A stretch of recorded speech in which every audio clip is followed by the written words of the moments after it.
Hi students, मैं अविनाश तिवारी स्वागत करता हूँ आप सभी का अविनाश फ्यूचर स्टडी के इस यूट्यूब चैनल पे। आज हम लोग पढ़ेंगे क्लास 10th एक्सरसाइज 5.1 का क्वेश्चन नंबर 4 का 8 नंबर क्वेश्चन है जो आपके सामने है। दी गई श्रेणी समांतर श्रेणी है या नहीं है, यदि है तो इसका सार्वंतर क्या होगा और इसके अगले तीन पद क्या होंगे। यानी एक श्रेणी दी गई है और हमें यह पता करना है कि क्या यह श्रेणी समांतर श्रेणी है। यदि समांतर श्रेणी होगी तो इसके सार्वंतर बताने होंगे और इसके अगले तीन पद बताने होंगे। चलिए शुरू करते हैं। यहाँ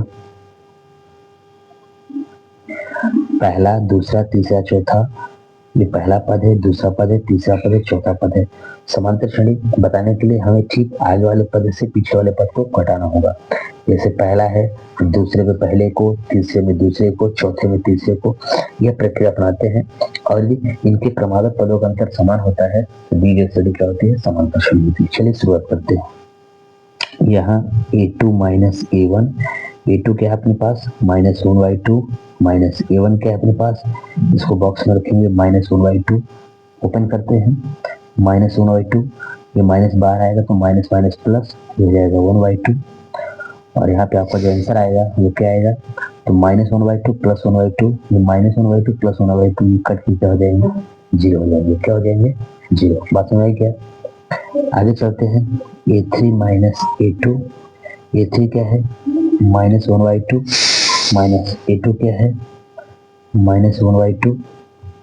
ओपन करते हैं, -1/2, ये माइनस माइनस का जाएगा प्लस 1/2, यहाँ भी -1/2 प्लस 1/2 कटेगा क्या जाएगा 0।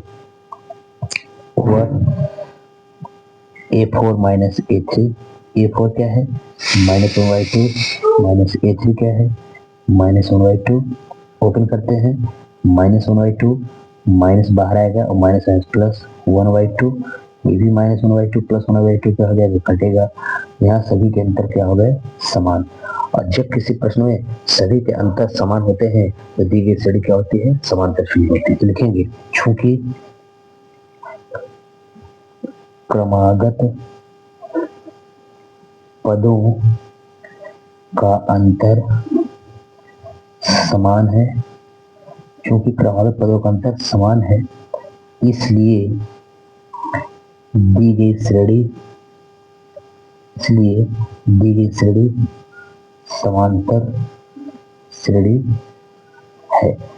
अब जब ये समांतर श्रेणी है तो इसका सार्वंतर क्या होगा, तो लिखेंगे तो इसका सार्वंतर कॉमन डिफरेंस डी, ये कितना है, तो जो अंतर आ रहा है वही क्या है, सर्वांतर। अंतर 0 आ रहा है तो सर्वांतर क्या होगा, 0। अब इसके तीन पद लिखेंगे। अब समांतर श्रेणी के अगले तीन पद क्या क्या होंगे, अगले तीन पद, तो एक पहला है, दूसरा है, तीसरा, चौथा है, पांचवा, छठवां, सातवां। तो अगला पद क्या होगा, पांचवा। और समांतर श्रेणी का जो पांचवा पद है उसको व्यापक रूप में a+4d कहते हैं। ए कितना है, पहला पद क्या है -1/2 प्लस 4 इंटू डी कितना है 0। हुआ क्या, -1/2, 4 में 0 का गुणा करेंगे कितना आएगा, 0 ही आएगा। ये हो गया -1/2। छठे पद को a+5d कहते हैं। ए कितना है -1/2 प्लस 5 इंटू डी कितना है 0। हुआ क्या, -1/2, 5 में 0 का गुणा करेंगे तो 0 होगा, आएगा कितना -1/2। हुआ सातवां पद, कौन सा पद, सातवां पद, व्यापक रूप में a+6d कहते हैं। ए कितना है -1/2 प्लस 6 गुणे डी कितना है 0, -1/2 प्लस 0 का गुणा 6 से 0 आ गया -1/2। यहाँ पे पांचवा, छठवां, सातवां पद ये तीनों कितने हैं, -1/2, -1/2 और -1/2 लिख देंगे। आता है समांतर श्रेणी के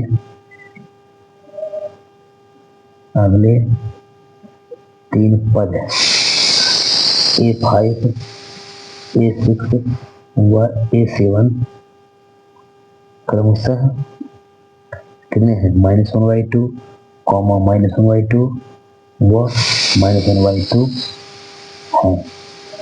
तो ये आपके प्रश्न का क्या होगा? आंसर। आई होप ये क्वेश्चन आपको समझ में आ गया होगा। यदि आप इस चैनल में नए हैं तो प्लीज चैनल को लाइक करें, शेयर करें, सब्सक्राइब करें और बेल आइकन जरूर प्रेस करें ताकि आगे आने वाले वीडियो का नोटिफिकेशन आप सब तक सबसे पहले पहुंचे। तो चलिए मिलते हैं नेक्स्ट में, तब तक अपना ख्याल रखें, हंसते रहें, मुस्कुराते रहें, पढ़ते रहें अविनाश फ्यूचर के साथ। धन्यवाद।